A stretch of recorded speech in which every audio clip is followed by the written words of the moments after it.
Good morning, team. Welcome to the Capstone Project Similar Case Study session. So, in this session, we are going to learn about Prep 1 Part 2. Okay, so yesterday and day before yesterday, we learned about Prep 1 Part 1, right? So, today in this session, today and tomorrow, we are going to learn about Prep 1 Part 2. Okay, so for this case study, for this session, we have some guidelines to follow. So guidelines to the session is like all the questions will be answered once the session will be completed. And I request all the participants to message your doubts in the chat box only. And this session will be recorded and updated in this UEPD YouTube channel as well. Okay, so whatever the doubts you may have in this session regarding this, so please write your doubts in the chat box. So I'll reply all your doubts at the end of the session. Okay. So as we all know about the case study, like in the Prep 1 Part 1, we already discussed about the case study. Like it is an NRI who will be having an idea to develop a website to devote to fashion with a focus on high-end apparel and accessories. So he has collaborated on the application with some stakeholders, and the website should be easy to navigate and contemporary look and process payments quickly. So for this, here in this case study, we are going to build an application, right? So for that, in the Prep 1 Part 1, we already learned about the risk analysis, stakeholder analysis, business case document, SDLC methodologies, and fixed bid models, timesheets. Till the timesheets we have learned in the Prep Part 1.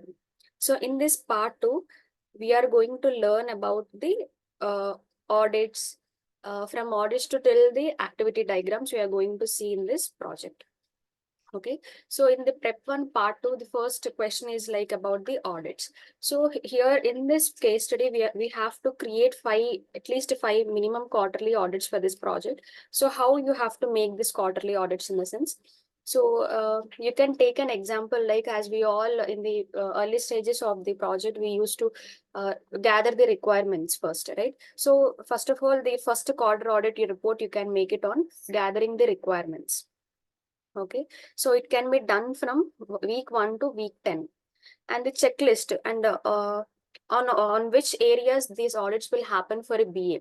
The question will be like, write at least 5 quarterly audits for this project, and on what basis these audits will happen for a BA.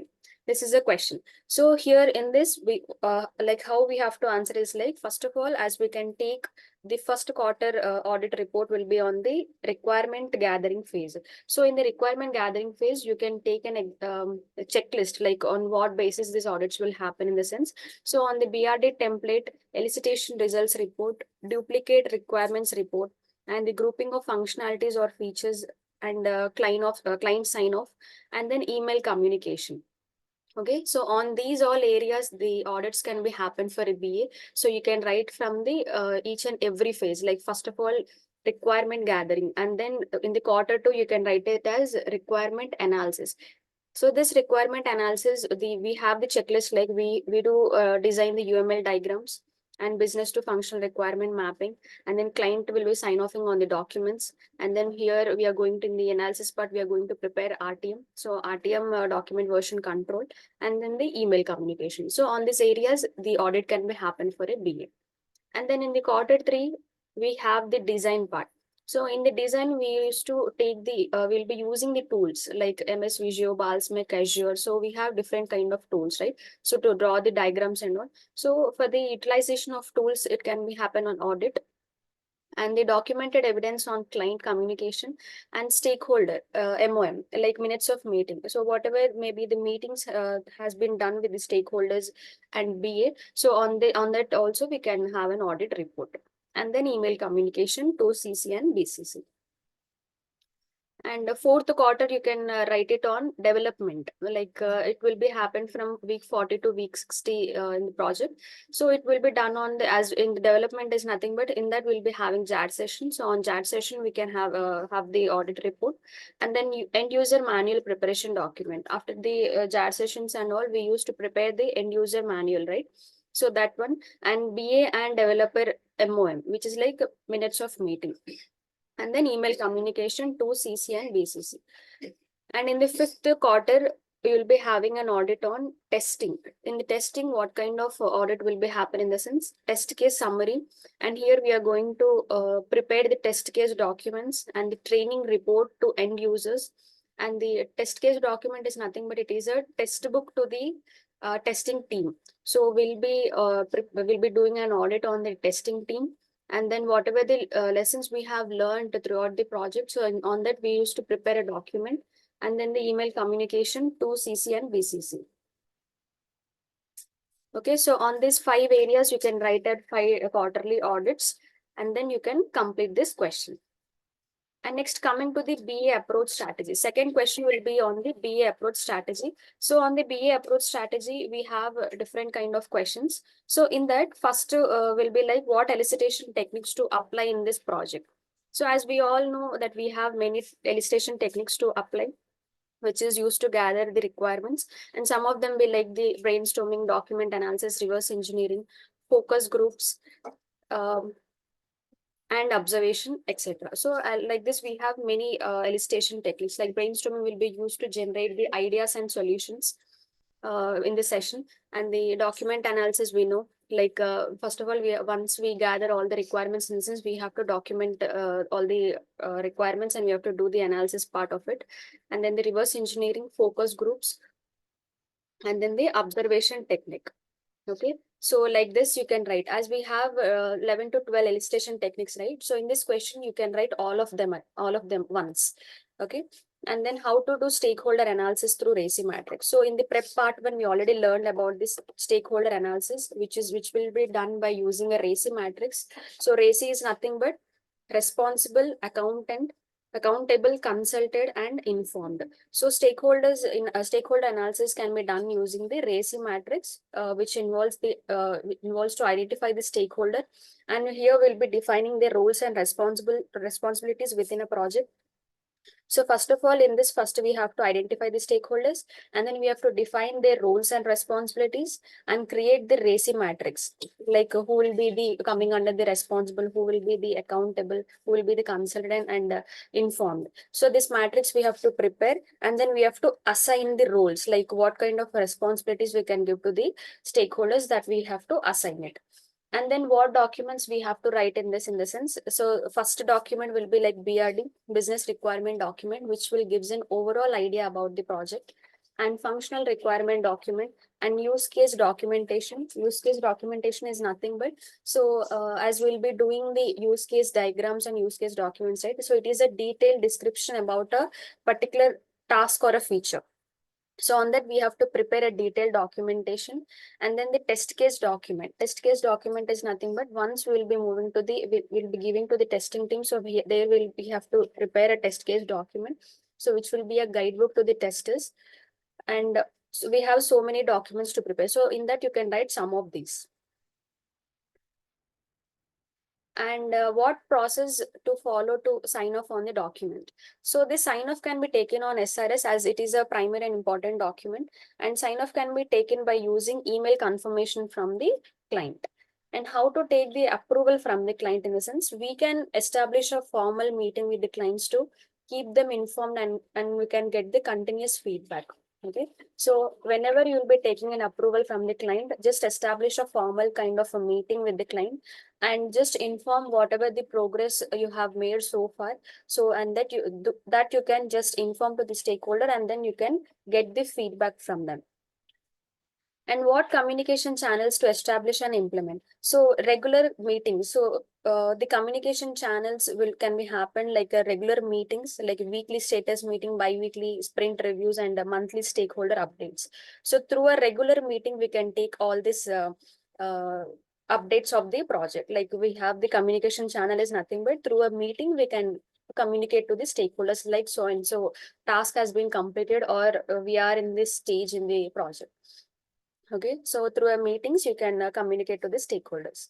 And how to handle the change request in between the project. So first of all, we do have the client change request form. Okay, so first of all, the stakeholders will be filling the change request form, and then they will be doing the impact analysis. Like once you will be giving the change request form to the client, in the sense, they will be filling it, and they will be uploading it, right?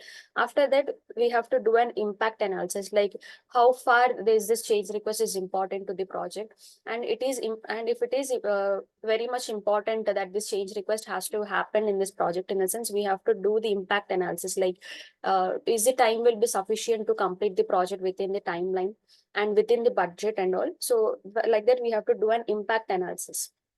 And then we have to take an approval from the project manager. Once we took the change request from the client, in the sense, we have to do the impact analysis and we have to take an approval from the project manager. And then first of all, we have to document the change request also. Okay, so by this, you can handle the change request and you can do the analysis of it. And how to update the progress of the project to the stakeholders. So as I told you earlier, like weekly status reports, monthly reviews, review meetings. So we can establish a regular meeting with the stakeholders to update the status of the project. And how to take sign off on the UAT, client acceptance form, client project acceptance form. It's like, first of all, we have to prepare the UAT is nothing but user acceptance testing. So first of all, we have to prepare the UAT preparation, conduct UAT, fix the issues, acceptance form, and final review meeting, and then you can take and sign off from the client.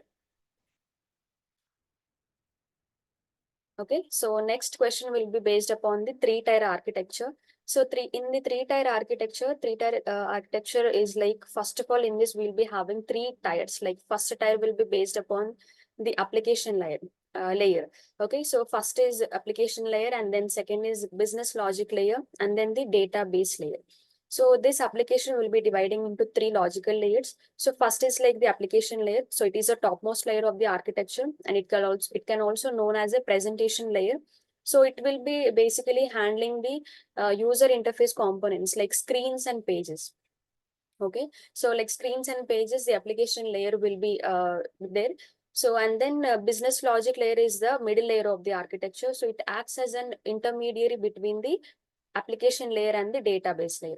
So we can business logic layer, in the name itself, it is a logic, like it contains a core logic of the application, right? So we can write it as it is a business logic layer, which consists of the core logic of the application. So for this example will be like a printer and payment gateways. So if you want a printer, a print of a paper, in a sense, the printer or a gateways is nothing but a third party. Okay, so we have the computer and the keyboard and the mouse. So if you want a printer of a page, in the sense, you will be doing through a third party website, like third party object, like the printer, right? So it is a business logic layer. So next, database layer. So database layer is nothing but it is responsible for storing and retrieving the data, as it is the bottom layer of the architecture. So it is responsible for storing and retrieving the data, like servers, MySQL, Oracle database. So these all servers will be comes under this database layer. So in this way, you can write the three-tier architecture. Just give some basic examples in the evaluations also. And then fourth question will be based upon the BA approach strategy for framing the questions. Okay, so in this we'll be having like many questions. Like first of all, we'll be having 5W1H. So as we all know, it is a framework which is used for gathering the information and understanding a situation by answering who, what, when, where, why, and how. So this is just based upon the like how you will be asking a questions to the stakeholders, so that we have to frame the questions. So before you could ask them the questions, first of all, we have to frame like what kind of questions we are going to ask to the stakeholders. So in that, we'll be having a tool. First tool is like a 5W1H framework. So who will be the stakeholders? What kind of requirements is there? And when should be this project completed? And till where we have to complete it? And why we are going to initiate this project? And how we can resolve the current problems? So in this way, you can ask to the stakeholders. And then the smart technique. Smart technique can help in creating the questions. So smart is nothing but the abbreviation of the SMART is like specific, measurable, attainable, relevant, and time bound. So the goal, the objective, the project goals and objectives should be specific. Okay, and the measurable in the sense within the if it is specific in the sense which we can we complete the project with the given metrics. So can we have to measure this. So with the metrics, we can we able to complete this, we have to use a technique. This technique we can use it. Okay, and attainable or achievable in the sense, can we achieve this project within the timeline and the budget? And then the relevant, so is this exact to the requirements or not? And then the time bound is nothing but within a time frame can we able to complete the project. And then the RACI matrix. So RACI chart will helps us to define the clarify the roles and responsibilities within a team by outlining who is responsible, who is accountable, consulted and informed for each task. And then UML is nothing but unified modeling language. So it is a standardized way of diagrams and modeling software systems to aid it in design, development and communication between the team members. And next, fifth and sixth question will be comes under the same thing, which is like write about the various elicitation techniques you have learned in this workshop, and which elicitation techniques will you use in this project and justify your opinion. So in fifth question, you can write all the elicitation techniques, whatever will be there. Okay, in fifth one, elicitation techniques, you can write all the elicitation techniques like brainstorming, document analysis, reverse engineering, focus groups, observation, workshop, JAD session, interview, prototype, questionnaire, and use case specification. So all this you can write it in the fifth question, and based on the fifth question, you'll be having an understanding like what elicitation techniques we have to use in this project. Then you can take some 3 to 4 elicitation techniques and you can use in this project, and there you can justify your opinion.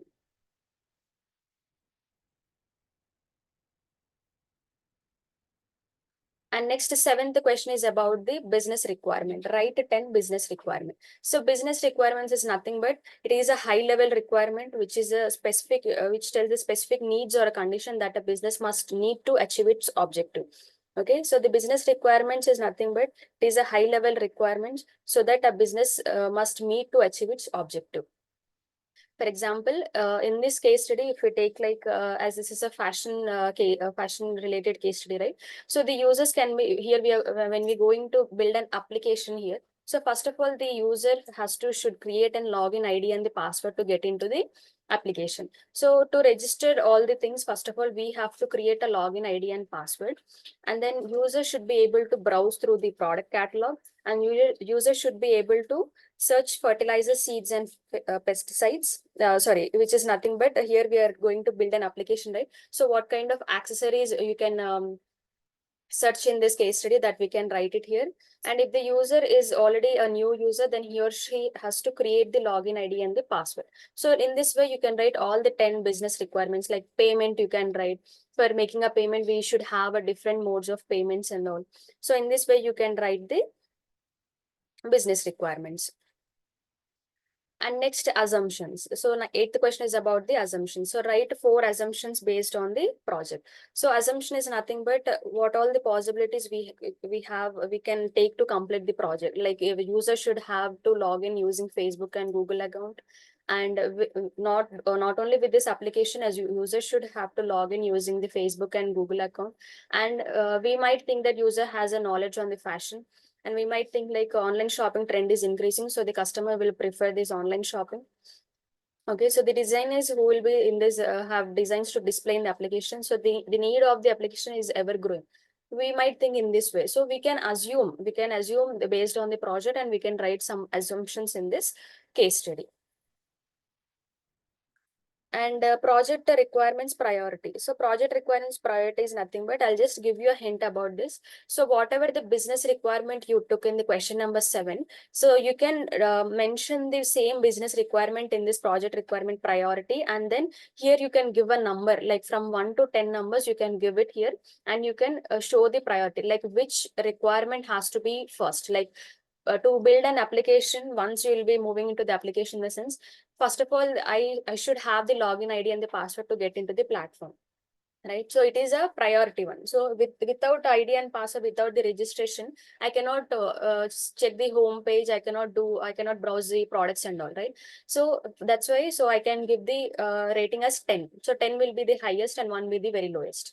Okay, so in this way, you can give the project requirement priority. Whatever the business requirement you have to, so the same requirements, you can make a Excel sheet of it, like requirement ID, business requirement 001, and then you can write the requirement name. Like for example, if it is for a registration, user registration, you can write it in the first one, and then requirement description. So what you are going to do with the user registration. So that thing you can write it in the description part and give a priority of it. Like if it is very important in the sense, give 10, or if it is very lowest, or if it is not a mandatory thing in the sense, you can decrease the number.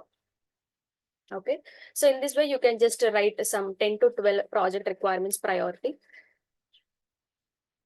And next is about the use case diagram. So here, when we prepare a use case diagram is nothing but it is an interaction between the user and the system.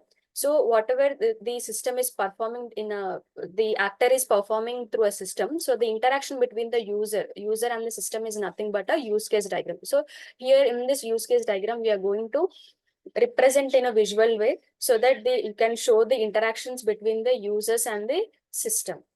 Okay, so just concentrate on the use case diagram. Like in this, we have to show the relationships whenever you will be drawing a use case diagram. So as this is for the application we are building here, right?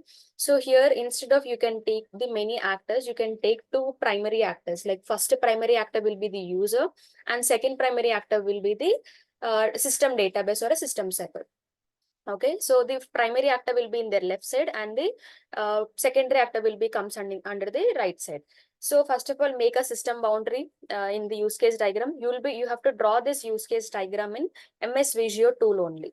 Okay, please make a note team. So whenever you will be drawing a use case diagram, so if you have done it through the MS Word or anything in the sense, the team will not accept in the evaluations. So that's why you make sure you have to draw this use case diagram through draw.io or MS Visio only. Okay, so if you don't have the tools in your laptop in the sense, you can request to the COPD team, then they will help you in installing the part. So in this use case, first of all, make a system boundary.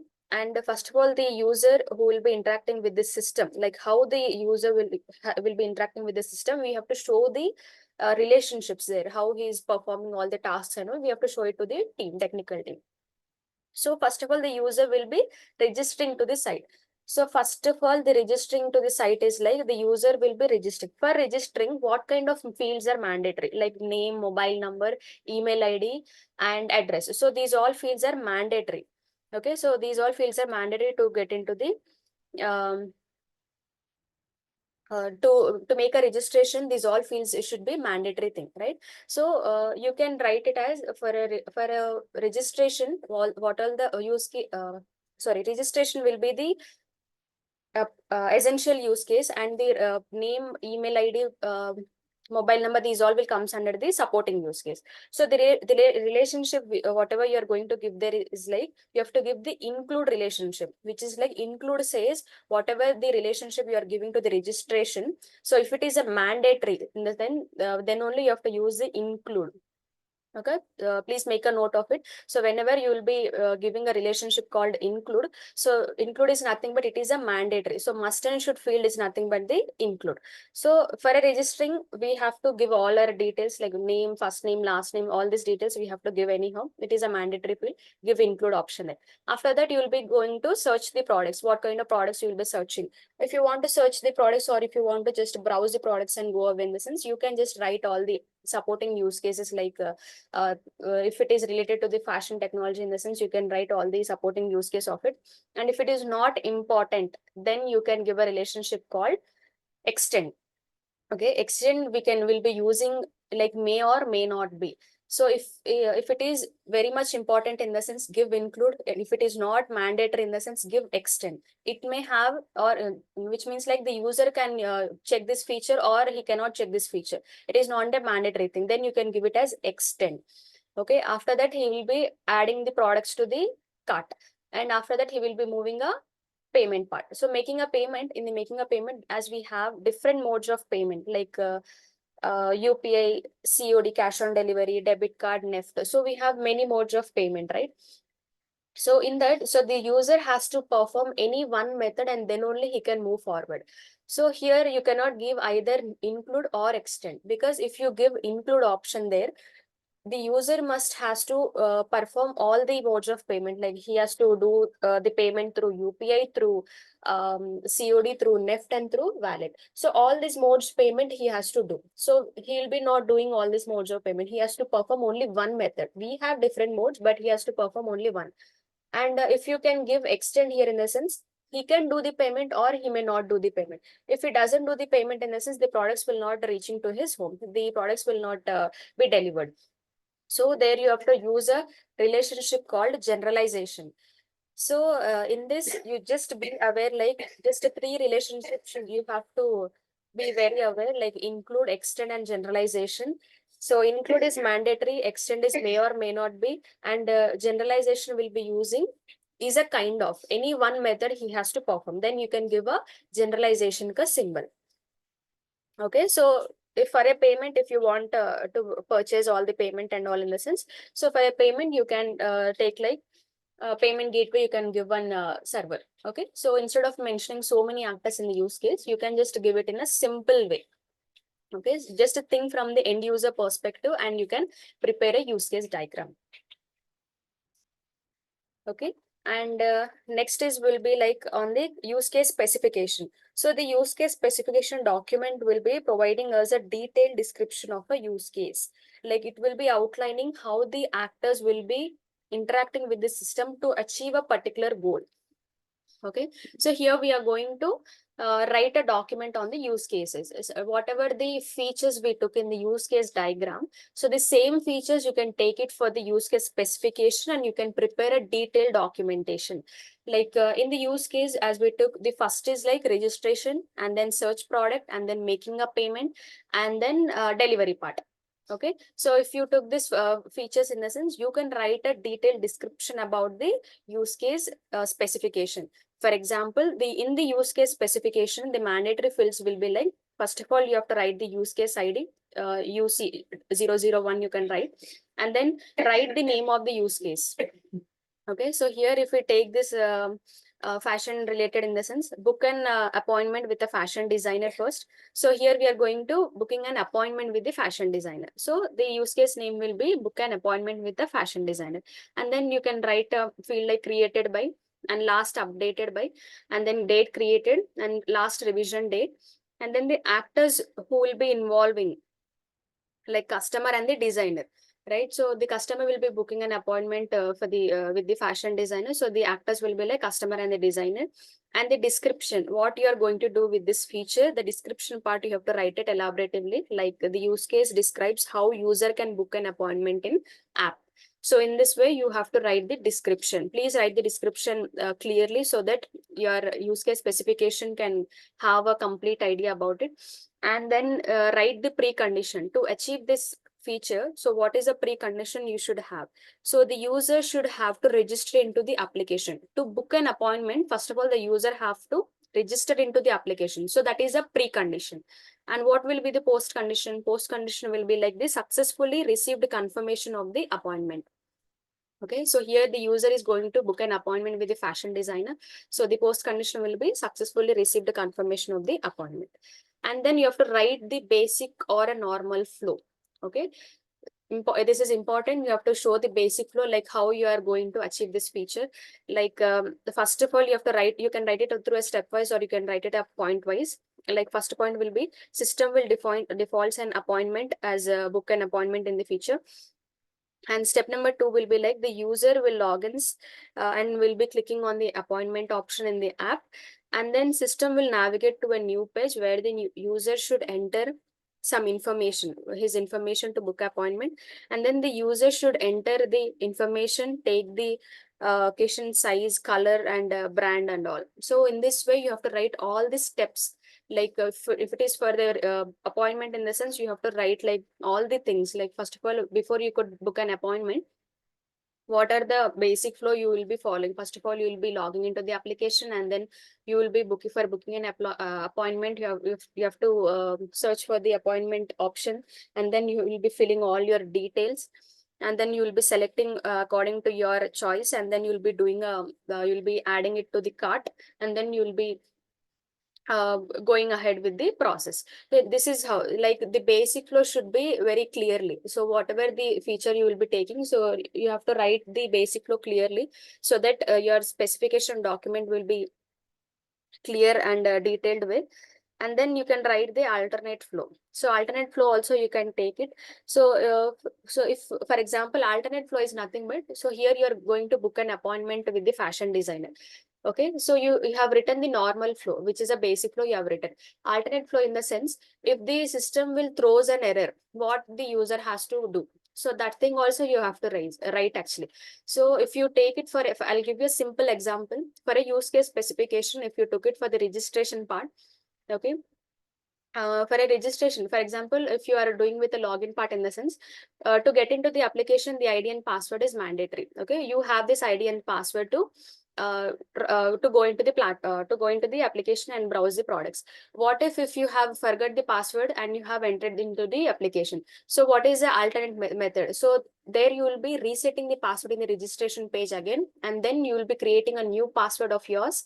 So the OTP will be generated to your mobile number, that you will be entering it, and then you will be creating a new password, and then you will be logging into the application. So for every feature, we have the alternate flow. So you have to write the alternate flow as well. With the basic flow, write the alternate flow also, and then you can complete this.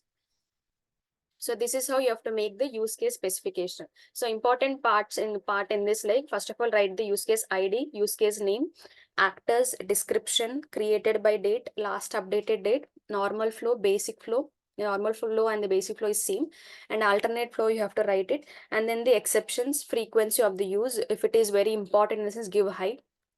And assumptions you can write it, because as you have already learned about the assumptions, right? You can include a field here as well. So this is how you have to make the use case specification. And next, the last is like the activity diagram. Okay, so this activity diagram also you have to make it in the MS Visio tool only. So the activity diagram is nothing but, it is a type of diagram of the UML that will represents the flow of activities which is happening within a system. Okay, so the use case diagram will tells about the interaction between the user and the system, whereas the activity diagram will represent the flow of activities, what is happening within the system. So activity diagram will tells the flow of activities. So here in this question, you can take an example, like for the use case diagram, what all the features we took, like registration, login, add products to the cart, search products, making a payment, and delivery. So these 5 features, you can use it for the use case specification. So there you can write all the five detailed documentation of the use case specs, and then you can use the same 5 features for the activity diagrams. Okay, so here in this activity diagram, you have to show with the conditions, like if it is for a registration. Okay, so if it is for a registration, in the sense, the user will be first of all logging into the platform. He will be entering his ID and password. There you will be using the guard condition. If the ID and password is valid, then only you will be moving to the home page. Or if it is valid, in the sense, you have to so, like, if it is valid, in the sense, he has to go again to the login page again. He has to enter his ID and password, or he has to reset the password again, and then only he can move to the home page. You have to show the flow, what is happening within the system. That thing you have to show with the conditions, guard condition, fork and join, branch and merge. So in this way, you can do it. Okay, so just remember that thing, like in the use case diagram, what all the features you took, like registration, login, browse products, making a payment, and delivery. So the 5 different features, okay, 5 different use cases, you can use it for the use case specification. You can write this use case specification on those features, and you can make an activity diagram on those features, those use case specs as well, like registration, search, add products, making a payment, and delivery part. Okay, in use case, you have to show the relationships. In activity diagram, you have to show with the conditions. Okay, like you'll be using the condition called branch and merge. So branch and merge you'll be using for example, the making a payment. Okay, so as we have different mode of payments, like UPI, COD, cash, NEFT and debit card and all. So here you'll be using the branch and merge condition, so that the user can at least select one mode of method, and then he can complete his payment part. Okay, and for the delivery, after the product's delivery, you'll be getting a confirmation, like SMS confirmation you will be getting. So you'll be getting the SMS confirmation through the app and through the text message and through the email, right? So you'll be getting the notification with many modes. So there you can use a condition call and condition you'll be using, like fork and join. Okay, so fork and join you'll be using for the confirmation part. Notification part you'll be using for the fork and join condition. Okay, so making a payment, you'll be using branch and merge. So you make sure you'll be drawing these 5 activity diagrams in the MS Visio tool only or draw.io. Okay. So with this, we have completed the prep 1 part 2. So in this prep 1 part 2, we have 12 questions. So in this way, you can write all the regarding the case study. This is a similar case study which is based on the capstone project only, right? So you can map it, like if it is related to any other project, in a sense, you can map to that and you can prepare these diagrams and you can write the techniques. Okay, so team, if you have any doubts, please write it in the please write it in the chat box. I'll clarify all your doubts.